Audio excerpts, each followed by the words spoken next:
Assalamualaikum warahmatullahi wabarakatuh. Bismillah walhamdulillah wassalatu wassalamu ala rasulillah wa ala alihi wa ashabihi wa mawalah wa la hawla wa la quwata illa billah. Ma'asyiral muslimin rahimakumullah, kajian kita Kitab Tauhid yang ditulis oleh Syekh Muhammad At-Tamimi, bab 46. Yang ada bukunya bisa dilihat, bab 46. Menggunakan gelar Qadhi Al-Qudat, hakim, para hakim dan yang semacamnya. Babut tasami biqadil qudat, hakimnya hakim, hakimnya hakim, atau yang semisalnya. Yang dimaksud judul ini adalah seseorang menamai dirinya dengan qadil qudat. Seseorang menamai dirinya dengan qadil qudat, hakimnya hakim, atau dia tidak menamai dirinya dengan nama tersebut, tetapi orang lain yang menamainya dan dia ridho. Dia tidak mengatakan dirinya qadil qudat, tidak, tapi orang lain yang menamainya dan dia ridho. Apa hukumnya? Seperti ini tidak boleh. Nanti akan kita lihat penjelasannya. Seperti ini tidak boleh. Qadhi artinya orang yang memutuskan.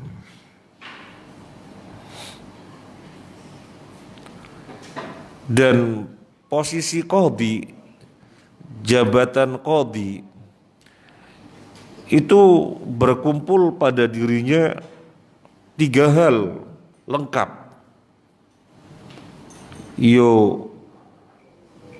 Berilmu, menfatwakan, dan memutuskan. Itu qadhi. Itu qadhi. Berkumpul pada dirinya ilmu. Dia orang yang berilmu. Fatwa. Dia orang yang berhak mengeluarkan fatwa. Dan ilzam. Orang yang berhak memutuskan, menghakimi.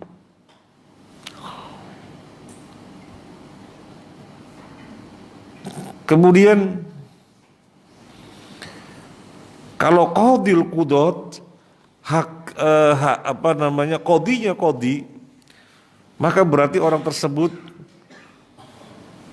melampaui kadar dirinya. Melampaui kadar dirinya. Karena qadhinya qadhi, hakimnya hakim ya Allah Azza wa Jalla. Qadhinya qadhi, hakimnya hakim, rajanya raja adalah Allah Azza wa Jalla.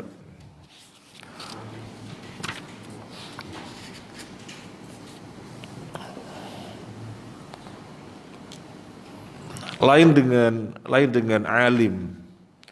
Orang alim, orang yang berilmu, terkumpul pada dirinya ilmu. Apakah dia menfatwakan? Kalau posisinya bukan orang yang ditetapkan untuk menyampaikan fatwa, ya tidak. Apalagi menghakimi si fulan A yang benar, si fulan B yang salah, si fulan A bebas, si fulan B dipenjara atau dieksekusi. Orang alim nggak bisa. Orang alim hanya berilmu. Tapi qadhi terkumpul pada dirinya keseluruhannya itu, ya ilmu, yo menfatwakan, yo menghakimi. Maka kalau dikatakan qadil qudat, dia melampaui kadar dirinya, karena tidak ada qadil qudat kecuali Allah Azza wa Jalla.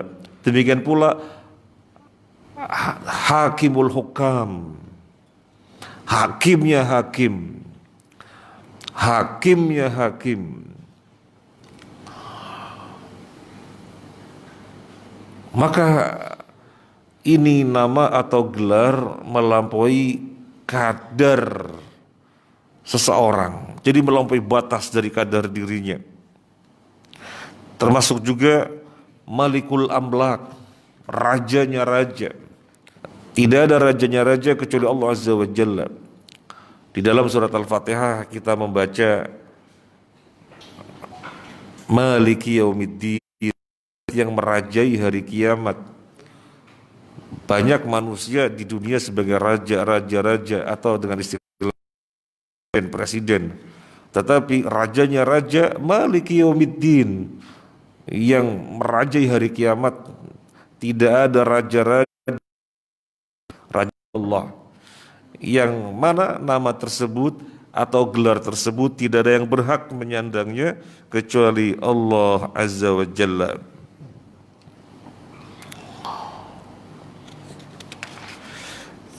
Kemudian di sini Syekh Utsaimin melebarkan pembahasan qadhi, artinya kan menetapkan, orang yang menetapkan, di mana dirinya berilmu, menfatwakan dan menghakimi, kan begitu kalau jabatan qadhi. Nah, masdarnya atau perbuatan qadhi adalah qadha.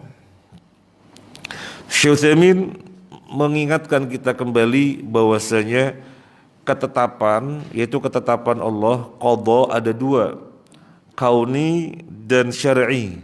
Ini melebarkan pembahasan karena qadhi berasal dari kata qadha, ketetapan. Nah, ketetapan Allah itu ada dua, kauniyah dan syar'iyah. Wal qada'ul kauni la budda min wuqu'ihi wa yakunu fi ma ahabballahu wa fi ma karahahu. Al qada' al kauniyah, ketetapan kauniyah pasti terjadi. Suatu negeri ada musim gugurnya, negeri yang lain tidak ada musim gugurnya, pasti terjadi. Allah tetapkan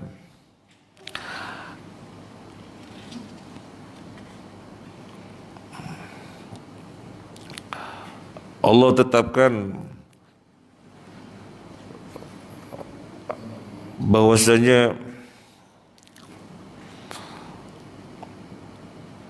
orang bunuh diri pasti terjadi. Tidak ada yang tidak terjadi, dan bunuh diri adalah perkara yang tidak Allah sukai. Allah tetapkan orang bekerja semangat pasti terjadi, dan bekerja semangat adalah perkara yang Allah cintai. Jadi ketetapan kauniyah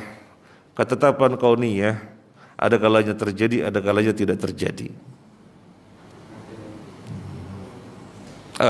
Pasti terjadi, kauniyah pasti terjadi. Adapun syariah ada kalanya terjadi, ada kalanya tidak terjadi. Jadi ini Syekh melebarkan pembahasan, dan ini sebenarnya pembahasan takdir. Yang kita kalau harus membahas ini nanti malah tema kita tidak terbahas. Ini sekedar diingatkan bahwasanya masalah qadha, di mana judulnya sekarang adalah qadhi. Qadhi pelaku atau jabatan di dunia yang menetapkan. Nah, terkait dengan qadha Allah ada dua, begitu. Sekarang yang berikutnya kembali kepada bab idza adhafna al-qudat wa hasarnaha bi ta'ifatin muayyanah Bagaimana kalau penamaan tadi qadil qudat, hakimnya hakim, tetapi tidak mutlak. Hakimnya hakim di Indonesia, hakimnya hakim di Keputih, hakimnya hakim di kampung. Jadi tidak mutlak, boleh enggak? Karena kalau mengatakan hakimnya hakim, qadinya qadi, itu melampaui kadar dirinya.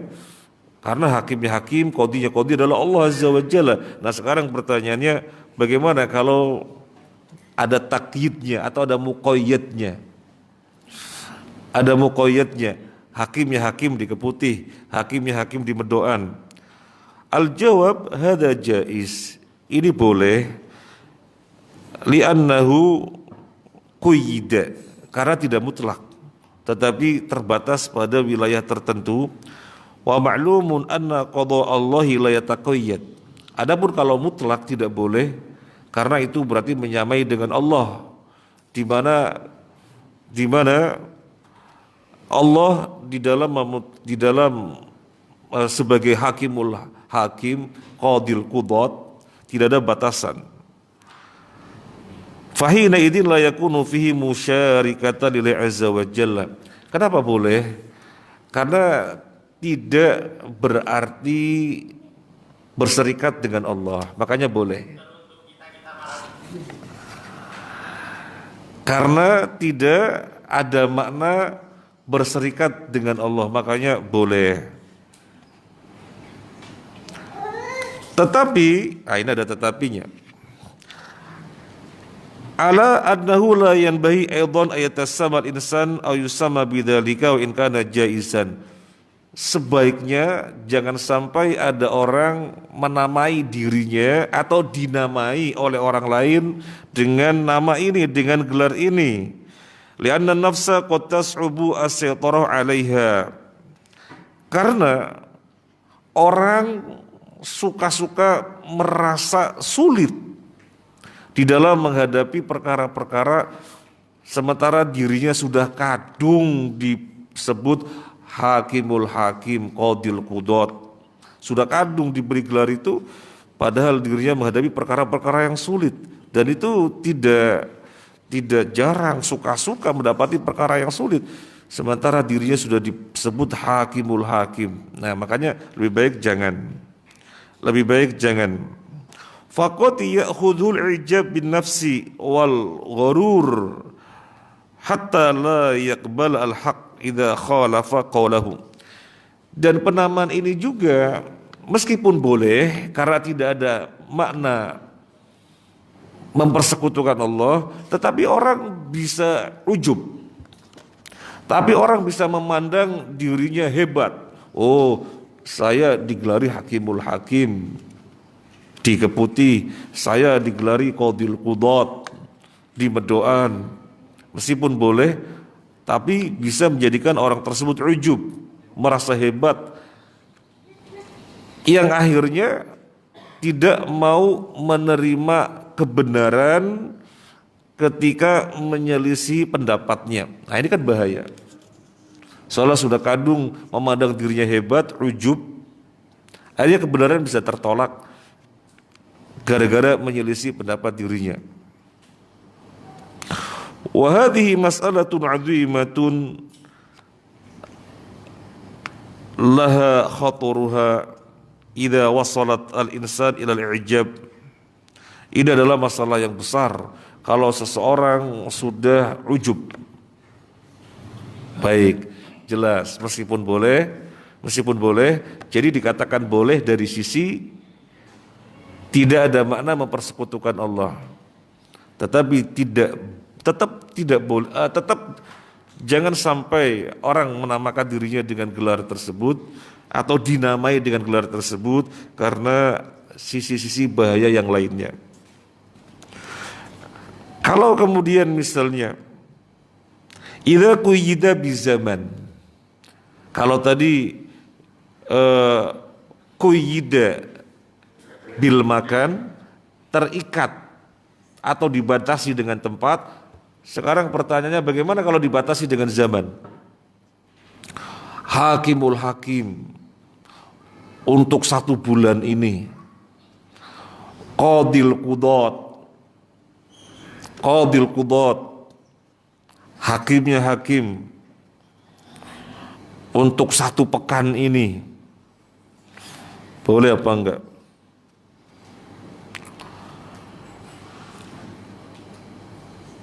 Jawabannya adalah boleh, dari sisi tidak ada makna mempersekutukan Allah. Walakin al-afdal alla yaf'al, tetapi yang utama kata Syekh Utsaimin, jangan lakukan. Jangan lakukan. Karena tadi ada bahaya sisi lainnya, orang bisa ujub. Lalu bagaimana in quyida bi fannin minal funun? Bagaimana kalau terikat dengan suatu bidang tertentu, terikat dengan suatu suatu bidang yang paling pas, terikat dengan suatu bidang tertentu. Misalnya apa? Misalnya alimul ulama fil fiqh, alimnya alim di dalam bidang fikih, alimnya alim di dalam bidang fikih. Ini kan maknanya juga tidak ada mempersekutukan Allah, tidak ada. Tetapi ada bahaya lain. Apa bahaya lainnya? Orang bisa ujub. Padahal sering sekali ya kita dengarkan pembawa acara poro alimul ulama gitu ya. Poro alimul ulama, orang alimnya alim, itu artinya ya. Alimul ulama artinya alimnya alim. Tetapi anehnya poro alim ulama fulan, lo banyak, alim kok banyak gitu ya. Padahal alimnya alim ya 1 atau 2 saja gitu ya. Nah itu memang penggunaan bahasa yang tidak pas. Yaitu mungkin maksudnya bukan alimul alim sebagaimana dalam pembahasan ini. Alimul ulama, alimnya alim. Itu bisa ujub. Tidak boleh. Ya, tidak boleh dari sisi bahaya yang lain, tapi dari sisi pembahasan akidah tidak mempersekutukan Allah, maka boleh. Di sini Syekh Utsaimin merinci lagi. Lalu bagaimana jika ditakyid dengan kabilah tertentu? Karena perkara-perkara ini terjadi itu ya. Jadi hakimul hakim untuk kabilah apa? Hakimul hakim untuk kabilah apa misalnya ya? Kabilah Jawa begitu, kabilah Sunda, ya sama saja. Sama saja. Nabi mengatakan kepada orang-orang yang memuji dengan pujian yang berlebihan, apa kata Nabi? Qata'ta unuqa sahibika, Anda telah memutus leher saudaramu. Jadi ini ucapan Nabi untuk orang yang memuji secara berlebihan. Dari sisi orangnya tidak boleh memakai nama-nama atau gelar tersebut. Dari sisi orang lain, yaitu orang yang memuji, itu juga tidak boleh. Tidak boleh. Nabi mengatakan kepada orang yang memuji secara berlebihan, qata'ta unuqa sahibika, Anda telah menyembelih leher saudaramu. Kenapa? Yang namanya disembelih kan mati. Orang dipuji-puji dengan pujian berlebihan berarti telah dimatikan. Kenapa dimatikan? Karena dia bisa ujub. Ujub itu sudah merusak, menghancurkan segalanya. Mati orang ini dengan ujub. Maka jangan memuji berlebih-lebihan.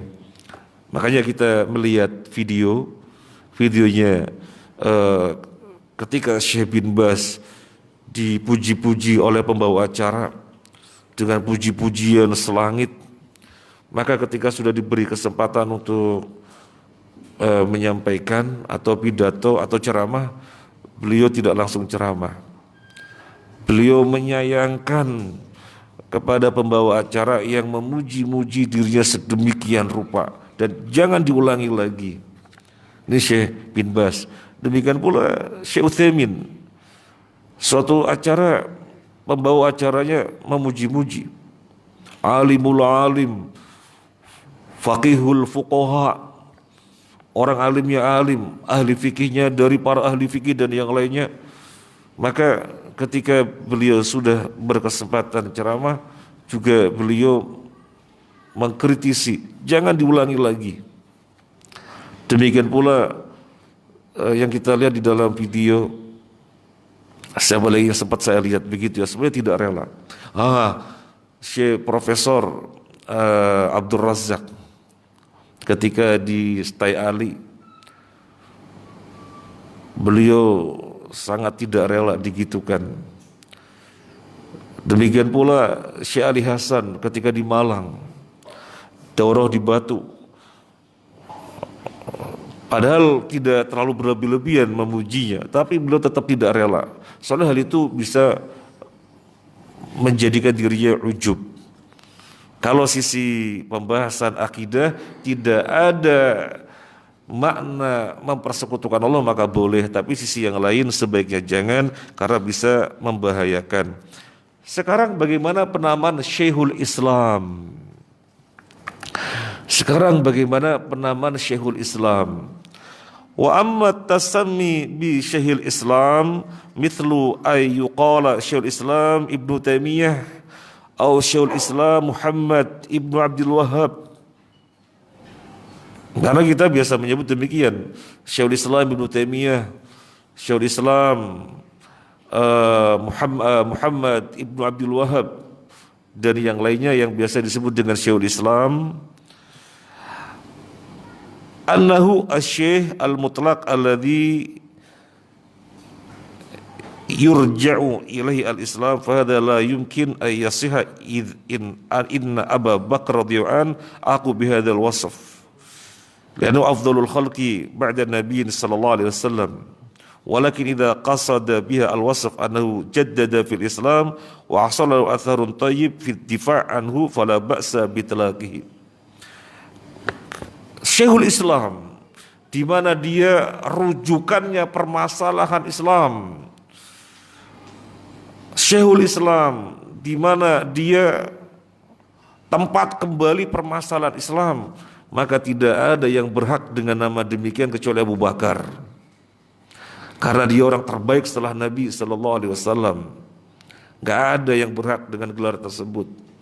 Tetapi jika yang dimaksudkan adalah memberikan gelar tersebut di mana beliau adalah pembaharu ajaran Islam setelah terjadi perubahan-perubahan pembiasan yang luar biasa dan nyata-nyata dirasakan demikian, maka boleh. Maka boleh.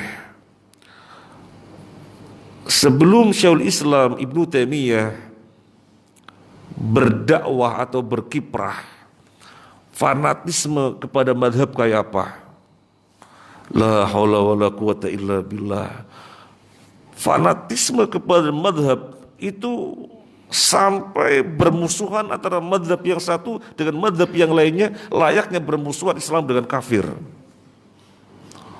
Itu sebelum Syekhul Islam berdakwah, berkiprah, permusuhan madhab yang satu dan madhab yang lainnya luar biasa. Sampai pengikut madhab tertentu ketika sujud doanya agar memusnahkan madhab yang lainnya. Sampai begitu doanya. Luar biasa. Luar biasa. Mungkin ada yang punya dokumentasi ketika masih mengalami zaman fanatisme madhab. Jadi ada mimbar madhab Maliki, ada mimbar madhab Hanafi, ada mimbar madhab yang lainnya. Jadi sekitar Ka'bah banyak mimbar madhab tertentu. Madhabnya apa? Bergabung ke mimbar ini. Madhabnya apa? Mungkin masih ada yang punya dokumentasinya. Setelah itu dipahamkan kaum muslimin tentang tidak bolehnya fanatik madhab. Di antaranya adalah Syekhul Islam Ibnu Taimiyah. Maka kaum muslimin menyebut dia Syekhul Islam, di mana kaum muslimin merasakan pengaruhnya yang besar. Kata Syekh Utsaimin, ini tidak mengapa. Demikian pula Syekh Muhammad bin Abdul Wahab, penulis buku yang kita bahas ini. Bagaimana ketika beliau hidup Saudi, ya, Jazirah Saudi, kayak apa keadaannya? Kesyirikan luar biasa. Kesyirikannya luar biasa. Sampai Syekh Muhammad bin Abdul Wahab ketika berdakwah itu enggak mengatakan jangan berbuat syirik. Jangan berbuat syirik, enggak mengatakan begitu. Padahal kesyirikan harus dilarang. Tapi tidak mengatakan dengan uslub dan redaksi jangan berbuat syirik. Enggak.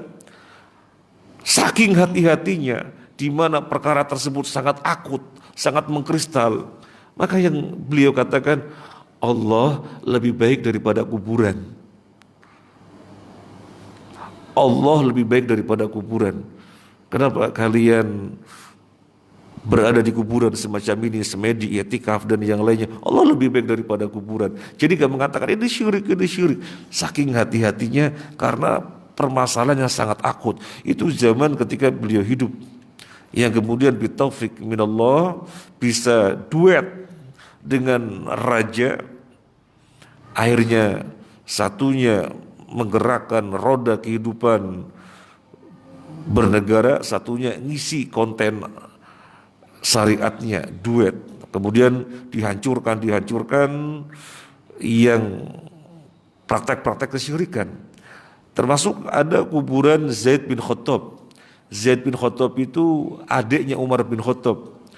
Kuburannya dibikin sedemikian rupa megah dan orang-orang pada tawaf di situ. Kemudian Syekh Muhammad bin Abdul Wahab meminta pasukan untuk menggempur itu kuburan dan dihancurkan. Sehingga kemudian Saudi menjadi negara tauhid yang sampai sekarang dirasakan. Jadi pengaruhnya besar. Kemudian kaum muslimin memberi gelar Syekhul Islam. Jadi kata Syekh Utsaimin ini boleh. Kemudian bagaimana dengan gelar imam? Bagaimana dengan gelar imam? Wa amma binisbah al-tasami bi al-imam fahuwa ahwanu bi katsir min at-tasami bi syai'il Islam. Kalau menyebut dengan penyebutan imam itu lebih ringan daripada menyebut Syekhul Islam. Karena Syekhul Islam itu maknanya lebih berat. Tapi kalau menyebut imam maka lebih ringan. Kenapa? Karena Nabi SAW menyebut imam masjid sebagai imam. Padahal makmumnya cuma dua. Tetapi yang di depan sebagai imam, Nabi menyebutnya imam. Jadi penamaan imam lebih ringan daripada Syekhul Islam. Kemudian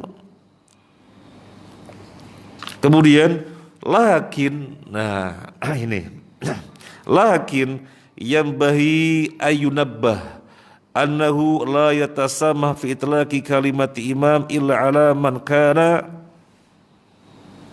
qudwatan walahu atba. Tetapi siyogianya, kata Syekh Utsaimin, kita jangan bermudah-mudahan menyebut seseorang dengan sebutan imam, kecuali untuk orang yang memang dia sebagai panutan dan memiliki pengikut. Dia sebagai panutan dan memiliki pengikut, maka boleh disebut imam. Imam Ahmad, Imam Asy-Syafi'i, Imam Malik, Imam Hanafi,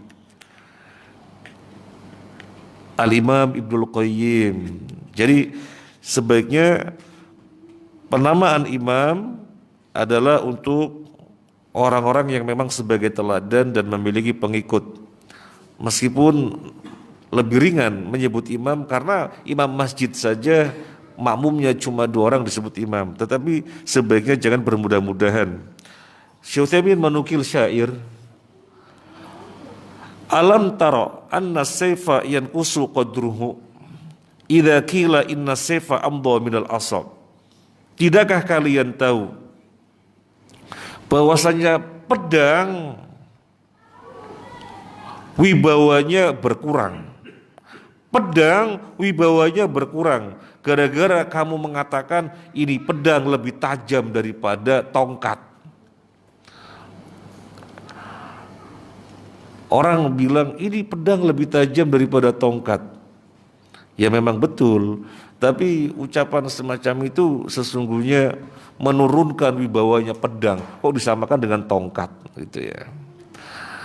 Oleh karena itu ini Islam, agama Allah yang pemeluknya disebut kaum muslimin adalah orang-orang yang dimuliakan oleh Allah.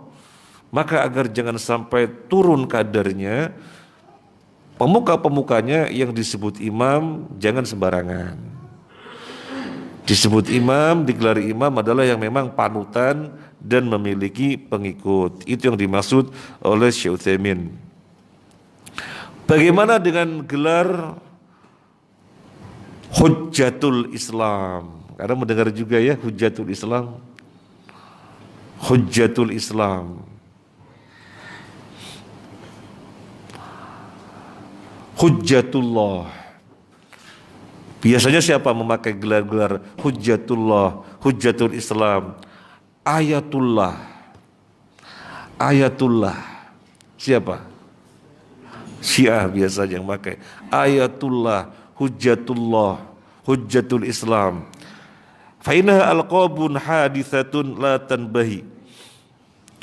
Ini adalah gelar-gelar yang baru yang jangan dipakai. Li'annahu la hujjata lillahi ala ibadi illa rusul.